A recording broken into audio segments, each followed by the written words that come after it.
Hey everybody, it's MrFloridaFlipper here, back with another episode in our eBay reselling journey. It's been about 5 days since my last episode, and in those 5 days, we sold about 4.5 items per day. We sold a total of 22 items since the last video. So I am going to stop repacking my items so that I can show you guys as I pick the items, kind of do like a typical pick or flipper video where they go and they grab the items that they sold and they show you guys. So I did have one item that I sold today that's not packed because I had two of them, so I went ahead and saved them. So there's these spa filters for a hot tub. I sold two of them to the same person, so we got combined shipping on that, and we sold them for $28.50. I took a best offer. I was listing them $15 each plus shipping, and we took $14.50, I believe, for both of those. So we made about $28.50 on those, and I bought both of these, I think, for $2.99 each, so pretty good profit. My big category, if you would say that I had like a specialization, I would say I'd go for filters a lot. I have come back a little bit on that because there are a lot of filters. I think I mentioned this in one of my previous videos. I no longer buy not brand name items, and that includes filters. Unbranded filters have a lot lower sell-through rate, and they're a lot harder to sell at a good price. And they sit a lot longer in your eBay store. So I've only bought name brand filters now. So like this one right here had a lot of sales, pretty good price for them. So we went ahead and got both of those. So filters are a big thing for me. They call me the filter king.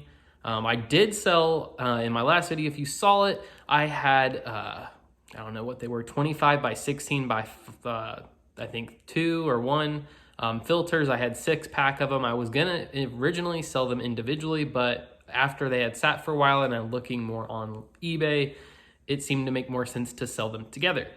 But I didn't really have a box that would fit them well, and I didn't want to, the shipping would be outrageous. It would be worth more, or it'd be more expensive to sell them, to ship them than the profit I would make. So I went ahead and did a trash bag.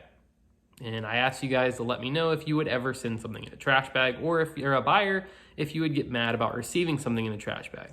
Well, that item sold, and I did ship it UPS in a trash bag. Now I did add cardboard to the outside to kind of help protect it, like a couple of pieces inside to help protect the filter part. So we'll see how that goes. I will let you guys know if I get any feedback once it's delivered. Now, I do have a couple of stories for you guys today. So my first thing is and this is all hopefully helping you guys not make these mistakes, and to show that this is like a real journey. You know, as I go through this, I'm going to share my story with what happens in my eBay reselling life, and hopefully it'll help you guys not make the mistakes. Hopefully it'll help you guys be better at picking and finding items, and just overall a more enjoyable reselling experience. So I sold a Tesla wood door trim panel kit. I had gotten it from somebody that I know, and I was selling it for him. And that item, it's a bigger item. Obviously, it's a door panel trim. So if I had to try to guess the measurements, I think it was around 40 to 50 inches in length, and probably only about 6 to 8 inches wide. So it was just really long. It cost me $33 to ship. The buyer paid $35, so I was fine on the shipping. Shipped in a big box. But just to give you a background of why it plays into the story. It's a big box. It's hard to miss. Sold it on best offer. I had it listed for $200. Sold it for $185 plus $35 shipping. The person lived in California. Shipped it UPS or USPS. And showed delivered. The buyer said, hey, the next day, hey, I never got that item. And I said, okay, well, get with your local post office. So this is what you should tell your buyer in this situation. Once you have the delivery scan, you're pretty much golden. eBay does back you up 99.9% of the time. Once you have a delivery scan, that is like the golden goose. You want to get that delivery scan, and that make sure you always provide a tracking number. That's like a must do. I mean, you can't really buy shipping labels anymore that you don't have tracking included, but just make sure you have that uploaded on time. But so it got delivered, it showed delivered, and I said, hey, this is what you should tell your buyer. check with your local post office. Have your buyer call the local post office and confirm where the package was left. A lot of times, this buyer, he bought the item and he lived in an apartment. So make sure that it got delivered to the right apartment. Maybe they might have put it on your neighbor's door. A lot of times I live in an apartment and both, we're on one side is a door and the other side is a door. So, maybe they could have left it at the wrong door. And I said, also check, because I looked on Google Maps, check that too when you're selling stuff, especially to new buyers, check their address. A lot of times you can see where they're at, and sometimes it's like a weird warehouse or something, and it can just be sketchy. I've had that happen to me before. But anyways, the buyer, I looked at it, and there's a front office right in front of where his apartment is there's a front office. So I said, make sure you check your front office, make sure they didn't drop it off there because of the package's size. It was large. So, maybe they didn't want to put it in front of their door. Or maybe the postman or woman knows that area is, has had packages stolen before, so they drop it off in the office. And then I said, if that doesn't work, contact USPS missing package or stolen package, and they will have their investigative team investigate and make sure, was it scanned? Where was it actually dropped off? What was the location? And you want to tell the buyer, the quicker they can get that information, the better, because that is going to help them. The post office person who delivered it will have more information the sooner you ask. After a couple of days, he might have forgotten about that. He delivers hundreds, thousands of packages a week. So make sure you do it quickly. And then also file a police report with your local police station. If you are saying that you did not get a package and it's over, if it's more than $10, I would do this as well. File a police report, because if somebody stole it, that's the only thing that's possible that could have happened. File a police report. That way you have a backup information for the post office, so you can do a claim showing that, hey, I filed a police report. This isn't fake, or I'm trying to do something sketchy here. I told the buyer all this, and they didn't want to do any of it. They thought it was my responsibility to call the post office and do all this legwork, which I actually did. So second thing you should do, once you tell the buyer all that information, call the local post office. Ask to speak to somebody there who delivers in that area. Tell them the address. They'll give you usually a manager or the supervisor. Ask them, hey, can you ask this post person if they delivered this package, if they remember where they left it. And the post person did say they left it at the person's front door. So you can get that information, and he easily could have done the same thing. There are a few people that do try to scam people on eBay, but luckily eBay does back up most of their buyers with this type of case with a no delivery, saying that it's not delivered when it's delivered. The buyer kept messaging me. This is what you should not do. Do not continue to message with the buyer. Once you've given them the information, tell them to go to the local post office, tell them to file the police report, tell them that you're very sorry, but your job is pretty much done. If it's a $10 item and you're okay with it, give them a refund, send them another item.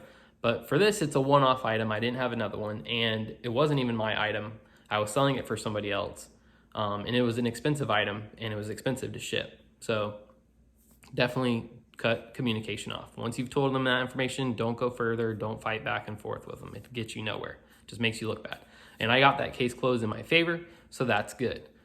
Second one, I had a curling iron that I delivered to a customer, and the next day they said, hey, I never received my item.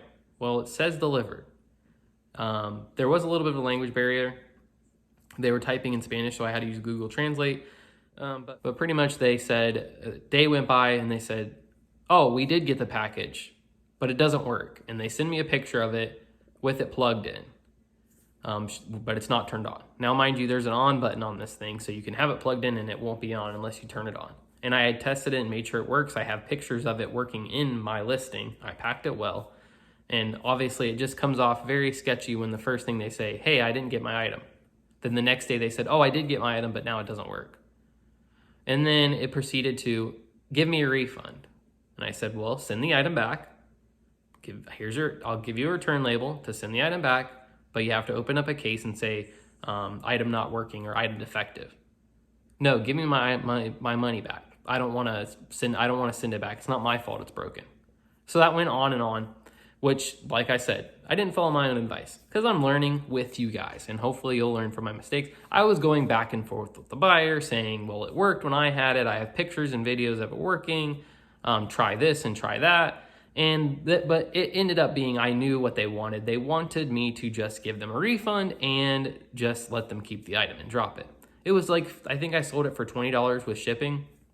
I bought it for like $2 at Salvation Army, and I was not going this. In my view, you should never give an item to a customer for free. Never give them a refund and let them keep the item. Even if it's a $5 item, always have them return it, because that just, in my eyes, it encourages bad eBay buyers or bad buyers in general on any platform, because so many of us are used to the Amazon culture where we just can return anything we want, no matter what. We can use it for 30 days, break it, just we don't want it, whatever, and we'll return it. Or there's so many people I know that will say, hey, I never got this item, or it doesn't work, and Amazon automatically just, if it's under a certain value, they'll just say, here, just keep it, because it's cheaper in a lot of cases to just let you keep the item than to actually have you send it back and pay for shipping, and then they have to restock it or throw it away or whatever the process may be.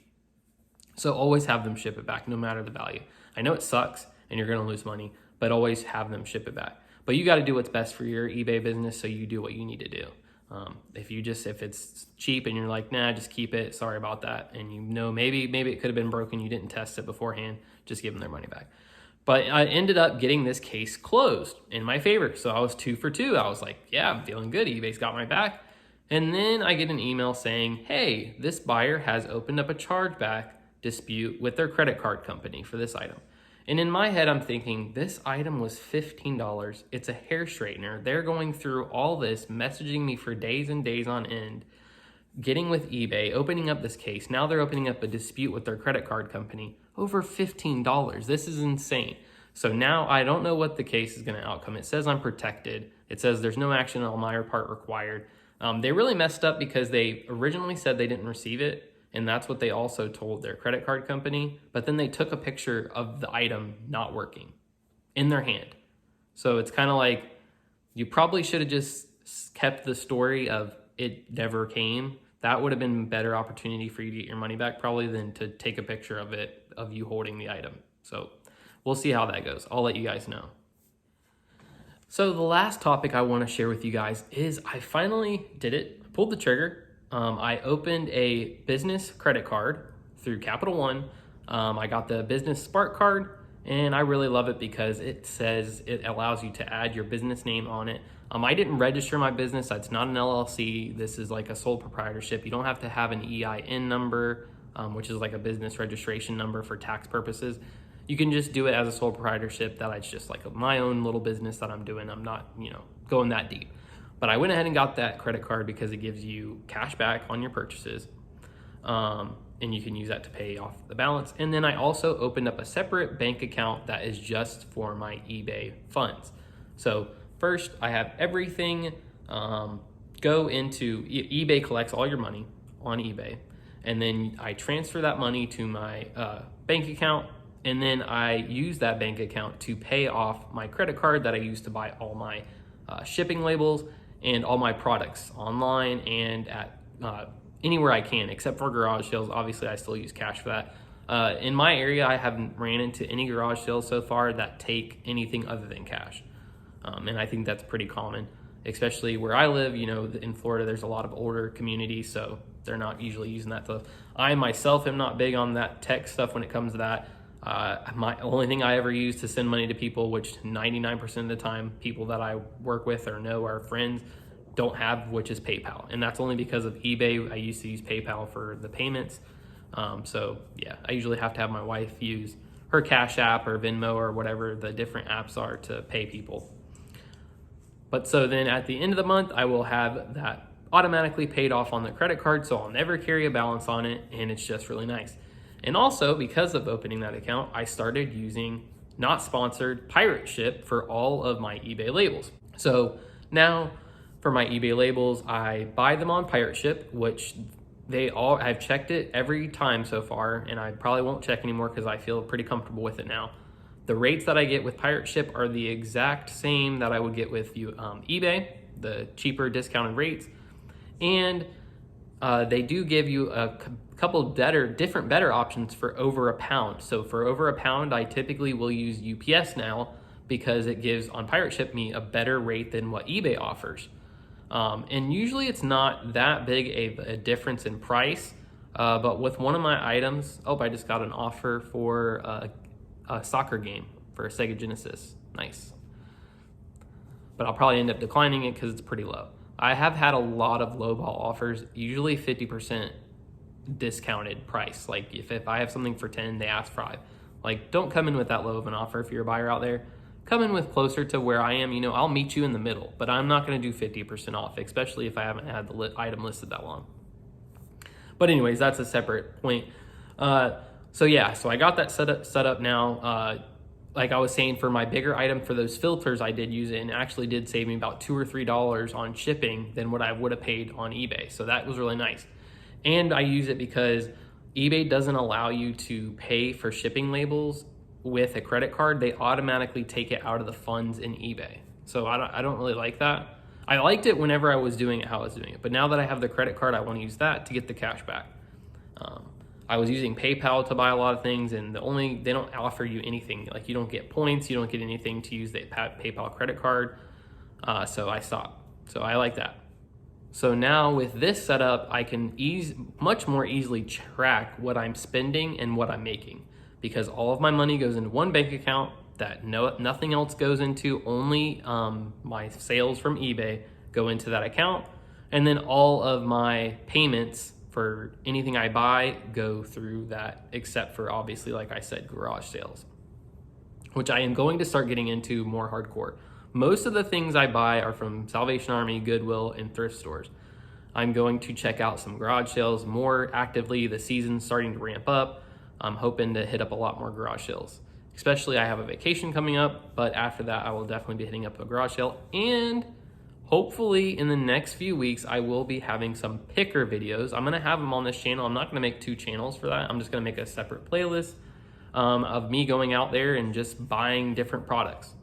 So hopefully you guys will stay tuned for that. Hit that like button, subscribe. Let me know what you guys think about everything going on. Tell me your tips and tricks if you have any things that you think I should be doing or things that I can do better.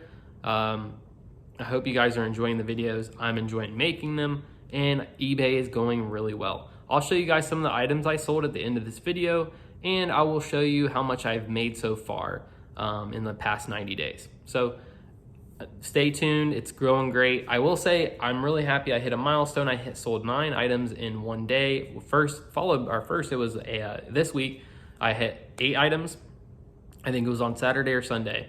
And then on Monday I sold 9. So that was really awesome to hit that goal. And then also I have almost surpassed my 90-day total of items active versus sold. So I had 246 items that were active, and I had 232 items sold. So that was really nice. I'm having like almost my entire store turnover in 90 days. That's a great thing to have happening. I've learned a lot. So stay tuned, we'll learn together. This is Mr. Florida Flipper, and I'll see you guys on the next one. Mr. Florida Flipper, out. All right, so these are the items I sold in the last 5 days. So this is a lookout right here. This K book, it's called a Smash book. Sells for $30, pretty cool. Sometimes you can just tell the items are worth money, it just looks special. It had a lot of different illustrations you could do in it and stuff. This Bunko game I've had for a long time. I definitely probably lost a little bit of money on this because I did $9 free shipping, but I just wanted to get it out of the store. The price kept dropping over time. Probably was a Christmas item, shouldn't have picked it up. I got this DVD sold for $10, pretty good deal on that. I think I bought it for like $1 or $2. These bike lights, an older item in my store. All these with these little sign behind them are older items. I used to do that in the background. This Chia Pet, I bought that for $4.99, sold it for $11.55, not too bad. This filter was a good one. Filter's $2.99, sold it for $19.50. Look out for that filter. It's a GE filter. It has the chip. Make sure you get the one that has the chip. Don't get the knockoff one. These are the filters I was talking about that I wrapped in the trash bag. Yeah, we'll see what happens with that. Getting rid of these stupid Pop Sonic nose hair trimmers. Sold some wheat pennies. That's a little thing. I have a story about those as well. Something that I probably would have done differently now looking back. DVD player, I've sold pretty much all my DVD players. That was a nice one. So bought that one for I think $4.99 or $5.99. Sold it for $27. My remotes, my bread and butter, sell them for a little, but you sell them. I think I buy my remotes, most of them for less than $1 per remote, so it makes some money even if I sell them for $4.